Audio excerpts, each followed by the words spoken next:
So back to the middle farm. A big reason actually why Beastmaster had been out farming the Doombringers is that the Beastmaster has been liberally using his wild axes. He has been spamming that, and he's actually been winning the wards. I think that's his second or third.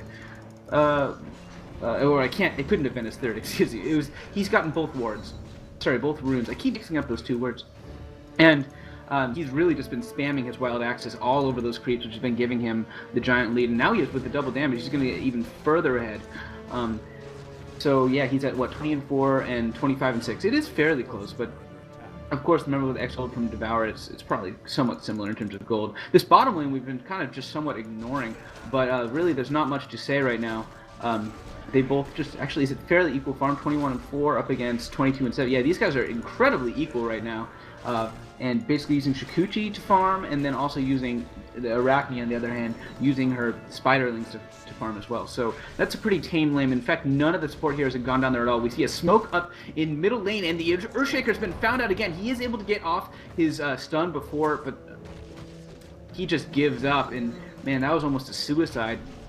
And he lost all hope, and there goes a Wild Axes, ending up grabbing a kill for Rexxar. So first kill of the game right now for EHome, and they kind of desperately needed that. So the huge advantage had been kind of in favor of LGD, and it's because Chuan, he'd been making some excellent moves in that top lane, where he's kind of been, he's actually has not been missing out on a bit of farm. I mean, he's 15-3, so he's had a kind of a tough lane, but he hasn't really left his lane. He's gotten a lot of experience and a lot of farm in that lane, but he has, in those team fights, he will come in right at the nick of time at the end and land himself a kill with some key impale. So this is exactly what you want, and this is exactly what you expect from him. And meanwhile, we have a Doom hasting bottom. Finally got a rune. Let's see if we get a Doom on that Weaver. And it looks like the creep are coming just in time. What a juke, right? And the Weaver is gonna just Sakuchi out. Very lucky.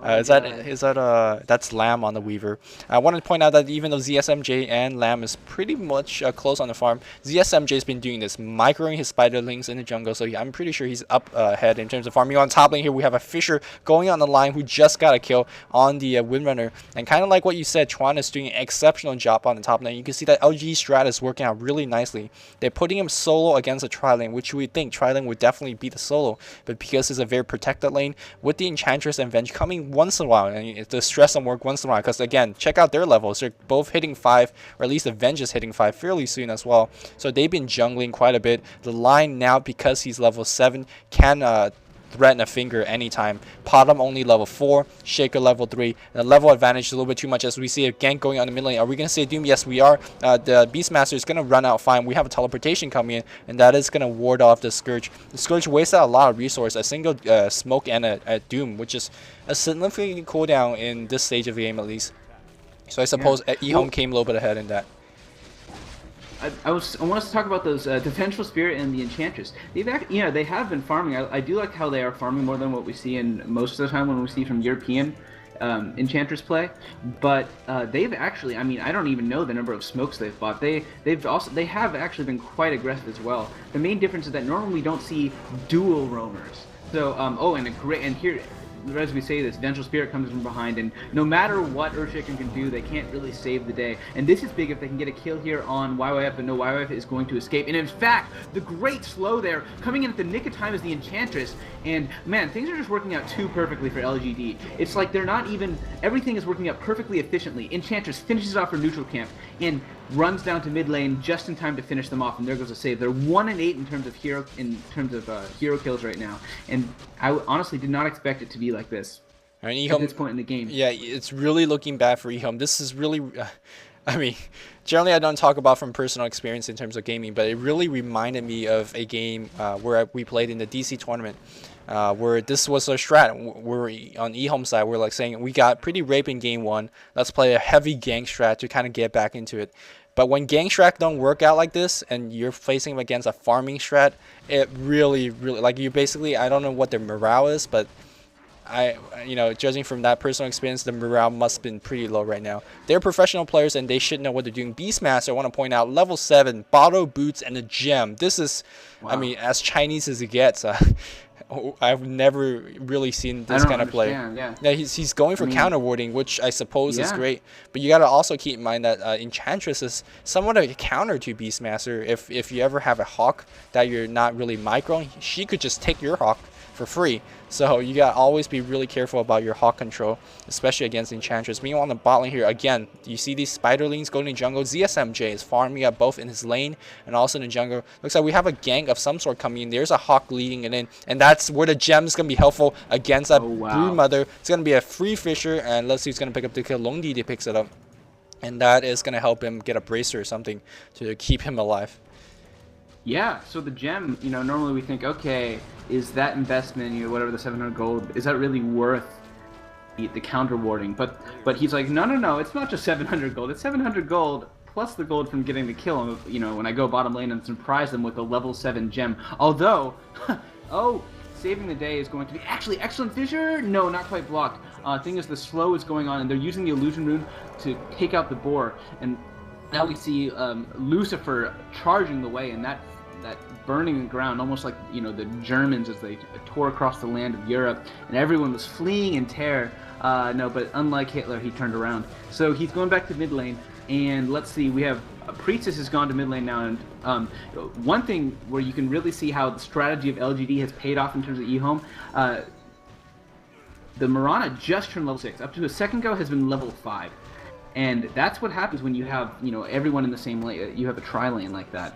And I bet the level advantage is pretty heavily in favor in LGD. In fact, that's the case. Although that is a little bit skewed, not just necessarily because of the strategy, but the hero score is 2 and 8, mind you. So that definitely biases the levels in one particular direction. But nonetheless, Mirana's level is particularly low for being the main farmer in her lane.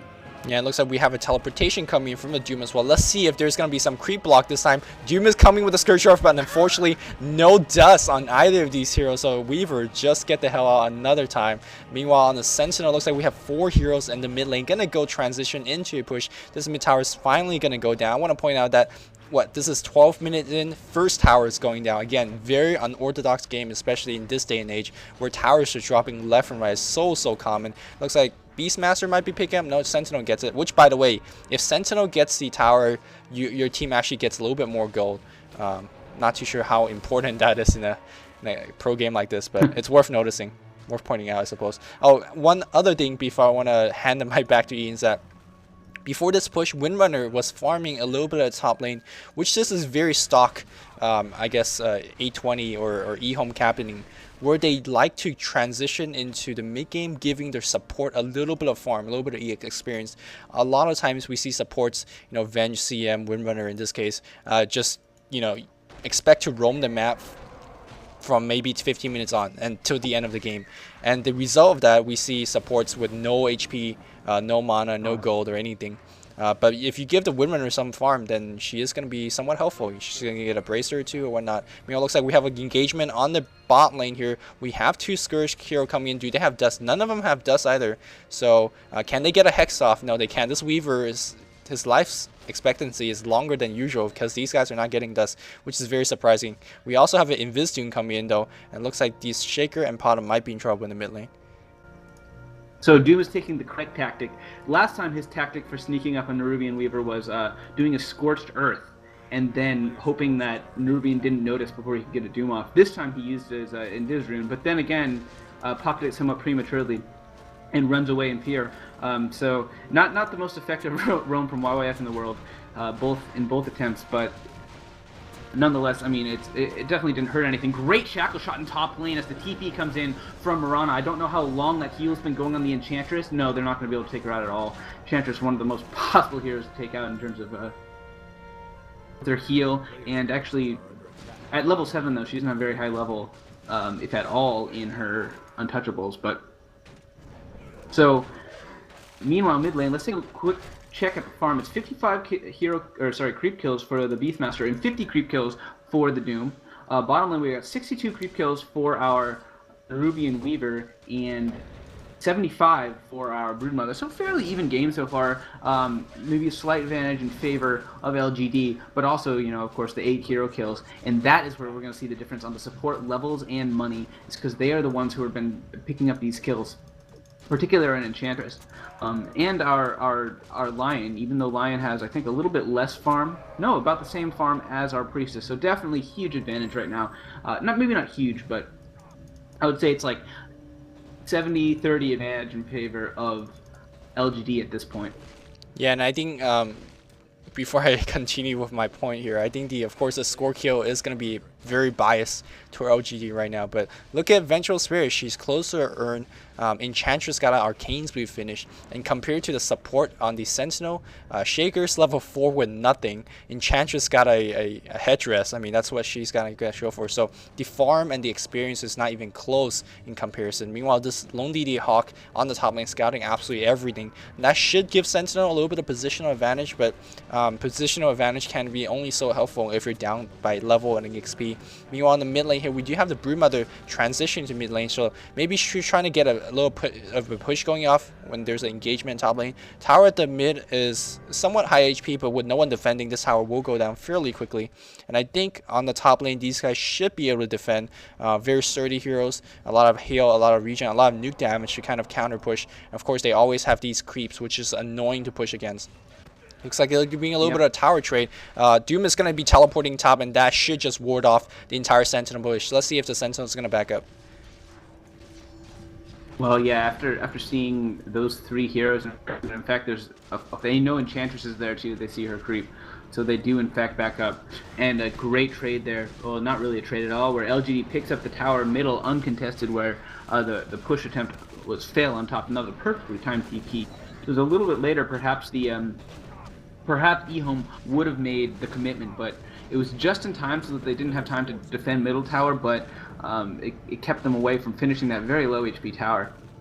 So even though we see this big advantage in favor of LGD, it would actually not surprise me to see EHome come out when, if they eventually get the right amount of levels. Meanwhile, we have an ultimate, by the way, before we go on to that, and wow, Vengeful Spirit gets taken down in the blink of an eye.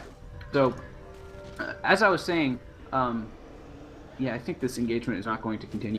As I was saying, I would not be actually surprised if, once people get up to like the level 7, maybe level 10, if we see a big team push, it's going to be, and especially the way Rexar's been farming, if he picks up an aura for an item, if he gets, I think, I'm actually not too sure what item he's going to be going for, but I would like to see a Vlad's. I feel like they really take advantage of the fact that in a 5v5 fight, they have a much better team presence. I mean, it'll be nice once LGD picks up their BKB, but the BKB on their relevant heroes. Actually, Arachne has gone for really quick Orchids, so that could be interesting. But still, I mean, the teamfight presence, all the auras could really, really help out EHome in a teamfight. And especially if you're losing a game like this, that might be a gamble they'll have to take. And I really would like their, as long as they can get their nukes off before one of their heroes is taken out of action. If Earthshaker, for example, takes a Doom to the face, that would kind of, well, not to be cliche, but doom their push. And alright, and now we might finally be seeing this 5-on-5 battle, but I have a feeling that no one's really going to want to commit. And I think this, in terms of no one ever doing anything, it'll favor the Scourge team a little bit more, because they're more opted for late game. But it looks like we're going to see a tower push here. Tower very low. Let's see if it's going to get a deny off. Broodmother, keep in mind, there's an Orchid, so if they could get it off, and tower should be denied, and no one's going to actually care for the tower. It looks like we're going to be huge shade. They're going to focus on Doom. A very bad choice, because he can regen so much. Tower's going to get hit by the siege unit, and looks like so far Sentinel's winning. There's a Doom on the Beastmaster. Beastmaster's going to go down. Shaker, good reaction, dropping one of his item and picks up the gem immediately. Meanwhile, we have the Enchantress going down, chasing a little bit too deep, and now we have going for the Broodmother as well, but Broodmother very, very quick on the MS, and Weaver coming in very brilliantly as well, and there's a bug on that Doom, excuse me, on that Lion. Lion's definitely going to go down. Man, these supports are just chasing so very hard, and that's kind of the good thing for Windrunner as a support, because she chased a lot better than most other supports. But I mean, I still say the team fight came out a little bit ahead for the Scourge. They got the tower. Sure, they lost it, a Blind and an Enchantress, but at the end of the day, those are mostly supports. Meanwhile, your Doom and your Broodmother got the gold. And Broodmother's got a Orchid and 800 gold in the bank. I mean, she's farming exceptionally well. She's got, what, 30 neutrals? 26 neutrals in the jungle. So, I mean, I think she's leading the game in terms of farming.